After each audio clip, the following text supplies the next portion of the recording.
سلامونه نیکی هیلې قدرمنو لیدونکو شاعر او کتاب خپرونه ده. لکه څنګه چې تاسو ته معلومه ده موږ هر اتوار و تاسو ته د پیاوړي لیکوال پښین لخوا یوه پیژندګلو د کتاب کوو او په دغه کتاب کې د سویلي پښتونخوا او خیبر پښتونخوا بېلابېل لیکوال او شاعران معرفي کوو او له تاسو سره یې مخامخ تعارف کوو او د هغو چې کم ادبي خدمات دي هغه خدمات په تاسو باندې شریکوو او تاسو هم په هغه باندې خبرو. نو لکه څنګه چې تاسو ته معلومه ده چې څه وخت الله پاک د نړۍ پیدا کړه او په نړۍ کې د انسان تخلیق وکړي او د انسان په منځ کې د شر او د امن تخلیق وکړي او بیا یې دغه دواړه عناصر انسان ته وسپارل او انسان ته یې دا وویل چې دا لار سمه او دا لار چپه، دا لار د فساد او دا لار د شر. نو دغسې دغه نړۍ دا تسلسل روان و لکه څنګه چې تاسو ته معلومه ده چې د ورځې در قیامته پورې به د خیر او د شر جنگ روان وي. خو په دې کې ځینې داسې جنګونه او ځینې داسې فسادونه انسانان په لاس زیږوي، په خپل فکر یې زیږوي چې هغه د انسانانو لپاره تباکونه او د شر سبب ګرځي. نو په همدغه عقله باندې پر پښتانه خاوره باندې، پر پښتانه وطن باندې د تیرې نیمې پیړۍ څخه دغه ناورین را روان دی چې د انسانانو په لاس جوړ سوی شر دی او د انسانانو او په خاصه توګه د افغانانو او د پښتنو مرګو روانه ده او په دغه شر او په دغه اور کې پښتانه سوځي او دغه شر په یو مصنوعي نامه او په یو مصنوعي طریقه سره ایجاد سوی دی او صرف او صرف یو قام په خپل آپس کې یو پر بله وهي او یو په بله یې قتلوي. نو په دغه هکله باندې د ادیبانو، د سیاسیانو، د شاعرانو چې کومه وظیفه جوړیږي یوه قام ته د پیژندګلو او د تعارف کولو او په قام باندې د سمې او د چپې داري د پیژندګلو په هکله باندې څه ذمهواریانې پر لیکوالو او شاعرانو باندې لازمي وي چې هغه خپلو عوامو ته ولس ته وړاندې کړي. نو په همدغه هکله باندې په 2010 کې په لورالايي یا زوړ نومبوري کې د پښتو ادب او امن په نامه باندې 2 ورځنی سیمینار وسو. په دغه سیمینار کې پر پښتانه وطن او پښتني خاوره باندې چې کوم ظلمونه روان دي یا اغیارو او زموږ د پښتنو دشمنانو راته ایجاد کړي دي د دې خبرو د حل دپاره او د دې خبرو د اسانۍ لپاره چې ولس ته یې وروښیي چې موږ په دا ناورین چا اخته کړو، د چا د لاسه اخته یو او تر څو به اخته یو. په دغه 2 ورځني سیمینار کې چې کوم د پښتو ادب او امن په نامه باندې کم سیمینار وسو، دا سیمینار ملګرو د پښتو ادبي ملګري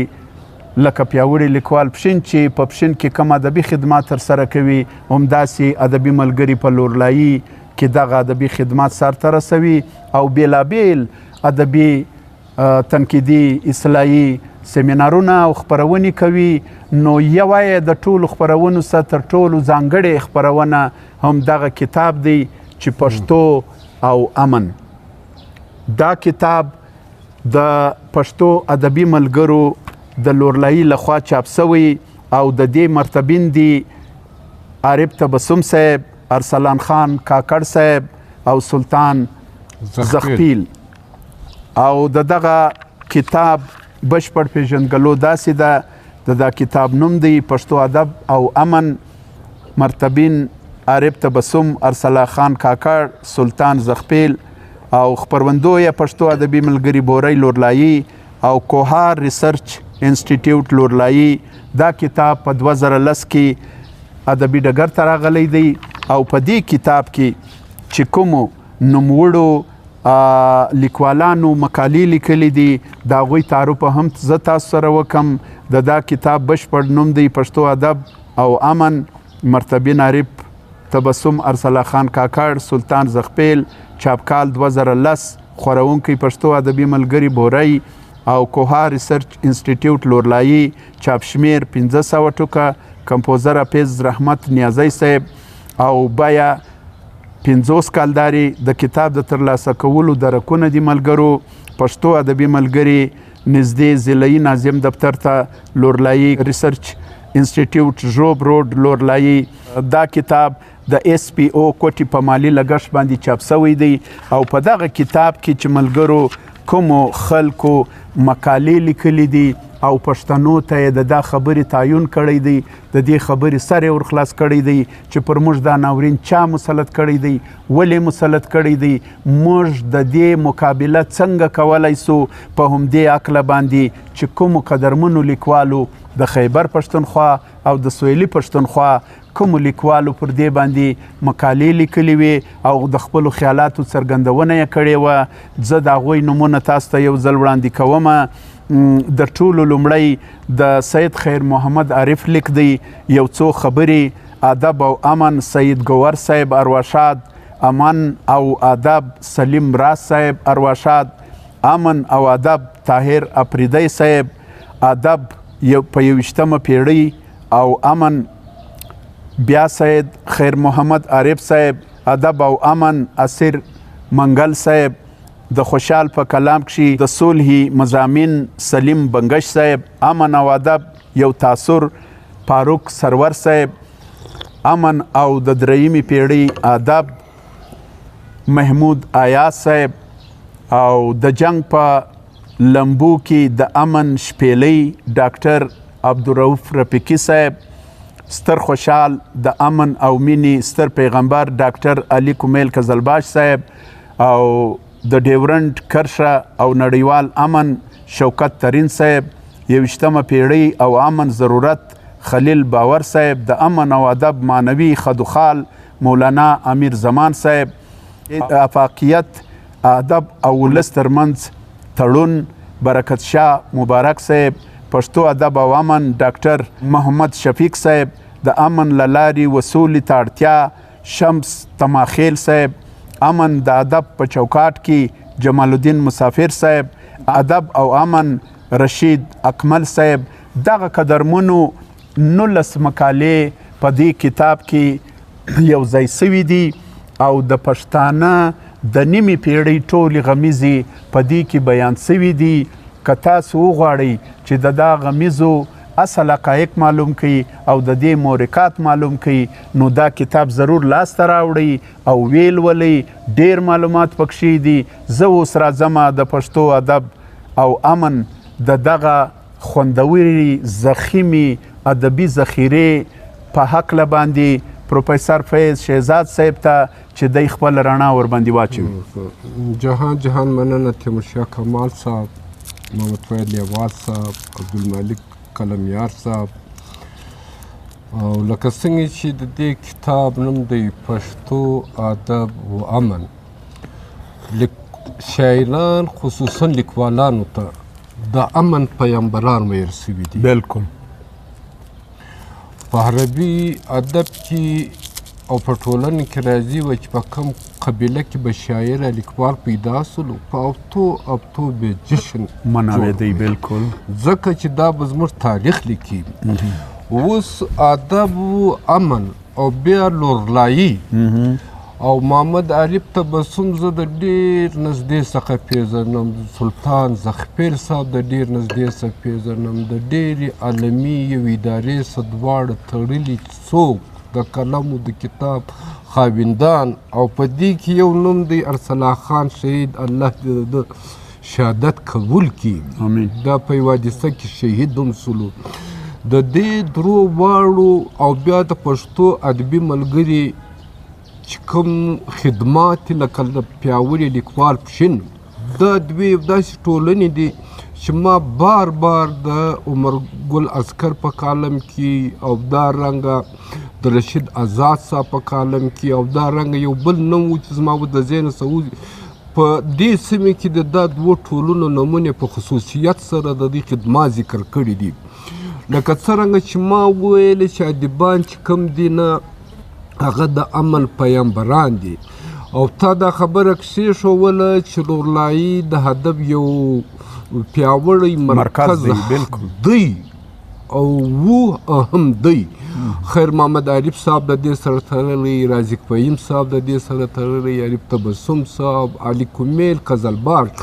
د دې کله دا درو چې دغه کتاب مرتبه کړی دی نه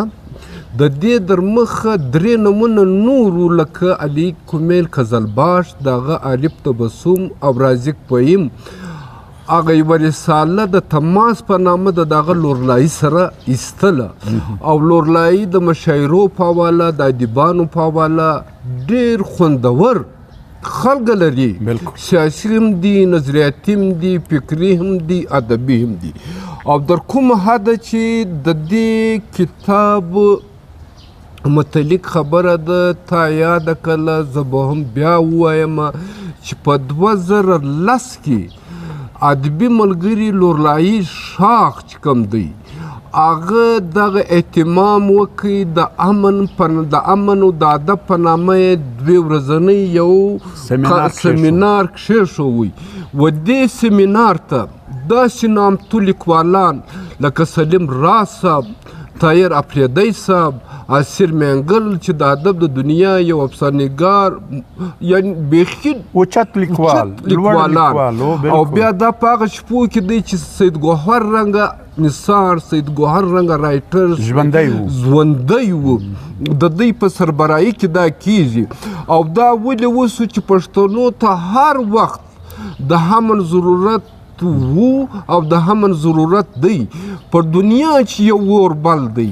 پر دنیا چې یو غوبل دی، دا په پښتني وطن دی، دا په پښتني خاوره دی. کم عالمي قوتونه چې دي د سامراجیت چې موږ ورته وایو، دا طاقتونه چې دي د دوی په نظر یو پښتون ورغلی دی، یو د پښتون خاوره ورغلی ده او د پښتون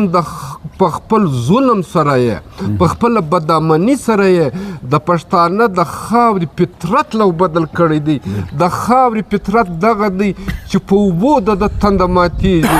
پښتون د پښتانه چې په میشته دی دغه خاورې فطرت یې داسې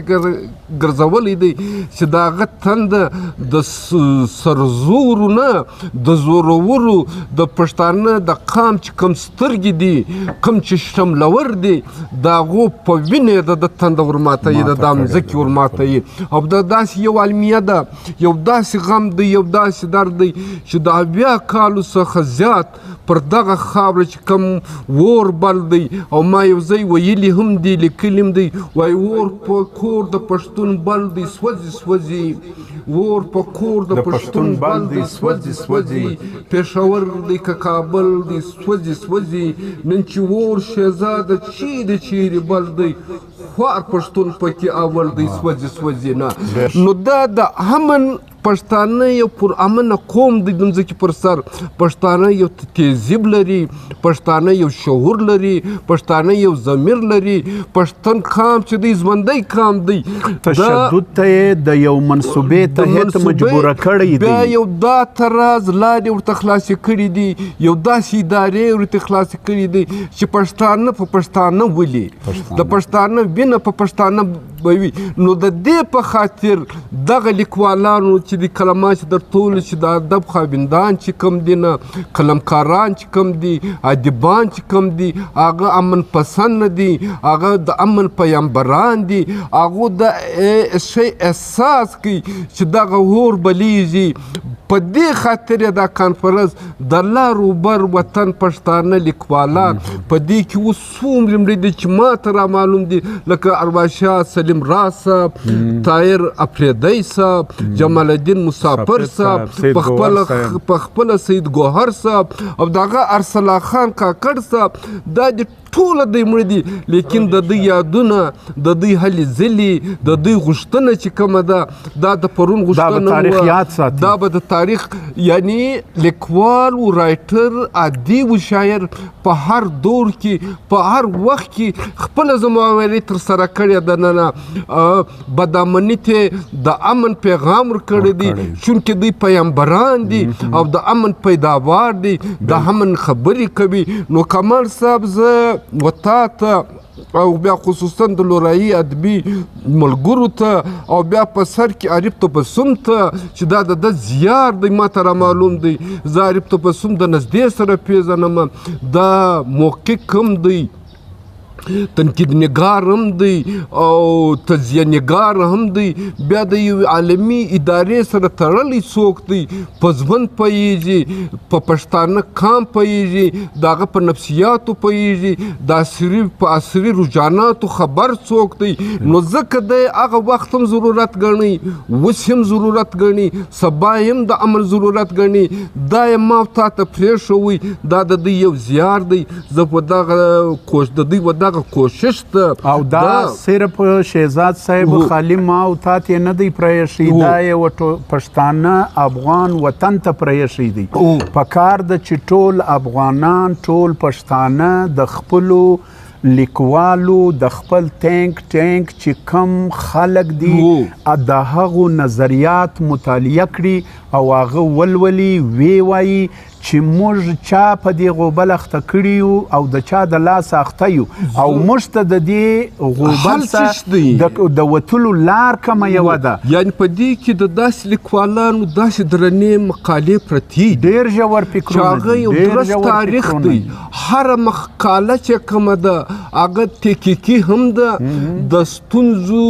د حل لاره هم شته لارې دي ټولې لارې دي نو اوس چې موږ په یوه مقاله وګایږو په یوه رایټر وګایږو دا وخت غواړي دا خبره غواړي زما د تمامو خبرو چې کوم دي ویل دا دي نه هغه کلام مې دا دی ویل مې دا دی چې زه د لیکوالانو سره عام لوستونکي چې کوم دي نه هم لیکاریان چې کوم دي هم ولس چې کوم دی نه هغه زه ته دا په دې کې د عالمي مقار چې کوم سامراجیت ټول سازشونه افشا سوي دي ټول سازشونه ښکاره سوي دي سازشونه په دې کې ده په دې کې چې د کوم ادارو لاس دی د کوم خلکو لاس دی رایټر یو په ګوته کړی دی او د ستونزو حل بیان کړی دی نو زما اوس په د قام دا ذمهواري جوړیږي چې دا کتاب ولولي په دې کتاب ځان پوه کړي او د دغه قامي پوهانو د دې قامي دانشورانو خبرې عملي کړي او د دې غوبله ځان وباسي د دې بدامنۍ ځان وباسي یو خبره عارف تبسم ته بیا اپرین وایم نه سره د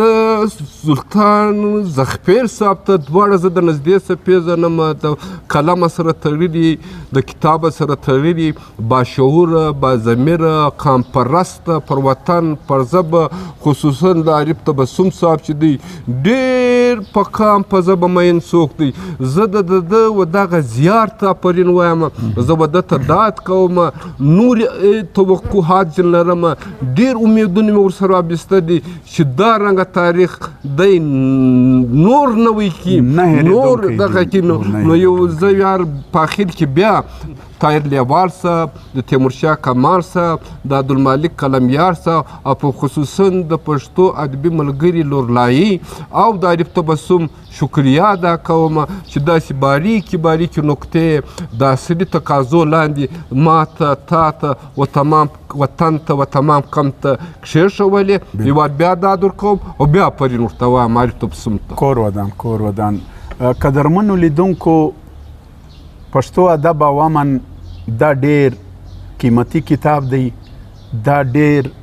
ژوره مطالعه غواړي دا د ډېرو اوچتو او د ډېر لوړ فکر د خاوندانو مقالې دي د هغوی حل لارې دي زموږ د مسایلو د دې کتاب لوست د ټول پښتانه قام دپاره ډېر ضروري دی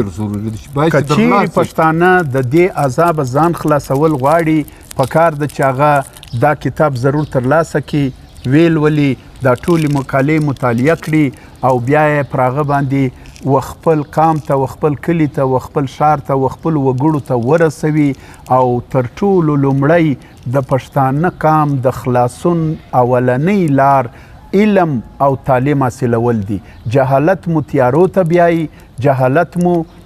درپدریو ته بیایي، علم مو رڼا ته بیایي. نو موږ ته پکار ده چې موږ د علم خواته ولاړ سو، د عصري تقاضو خواته ولاړ سو، د جدید دور د غوښتنو مطابق خپل ژوند تیر کو. نړۍ چې کومې خلا ته رسېدلې و کوم ځایو ته رسېدلې، کوم اسباب ایجاد کړي، کوم ټکنالوژیانې ایجاد کړي دي، موږ ته پکار ده چې د نړۍ د بین الاقوامي سازشونو مخنیوی وکړو او ځان بچاو کو د دا اوره. او د کتاب کې چې لکه په دې کتاب کې چې د عالمي سازشونو نشاندهي سوې ده، موږ هم د دې سازشونو څخه ځانونه هوښیار کو، په بېلابېلو نمو باندې نه وغولیږو او خپل قام، خپل ورور، خپل تربور، خپل عزیز، خپل کلیوال د بل په لمسون، د بل په پیسو، د بل په ډالرو، د بل په کالدارو نه کړو قتل او خپل وروري، خپل مسلماني قایم وساتو. او پښتون غیرتي، باهمته او دلاوره قام دی او د چا په لاس باندې بغیرته ثابت نسی. لکه څنګه چې خلک کوشش کوي چې پښتون بې پته، بې ننګه او دهشتګرد ثابت کړي، موږ به دا کوشش کوو چې پښتون با غیرته، با ننګه، با همته، با ضمیره او غیرتمند ثابت کو. نو هم د دا خبرو سره زه تیمورشاه کمال د پیاوړي لیکوال په نمایندګي او زما سره قدرمن مشر پروفیسر فیض شهزاد صاحب، عبدالمالک قلمیار صاحب، طاهر لیوال صاحب، ستړی پښتون پیج مه هېروئ. د موږ سره په دغه ادبي خدمت کې برخوال اوسئ او زموږ ویډیوګانې مخته ملګرو شیروئ. موږ به تاسو ته د پښتني آداب، د پښتني کلتور نوي او تاسو چې نوي لیدلي هغه کتابونه معرفي کوو. په دې خپرونه کې را سره ملتیا وکړئ، یو جهان مننه مو کوو. تر اوسه چې مو کومه ډاډګیرنه موږ ته راکړې ده، کومه حوصله افزایي مو زموږ کړې ده، موږ ستاسو په سر سترګو مننه کوو. کور ودانۍ درته وایو، ژوندي ګړندي آباد او الله مو په امن لره.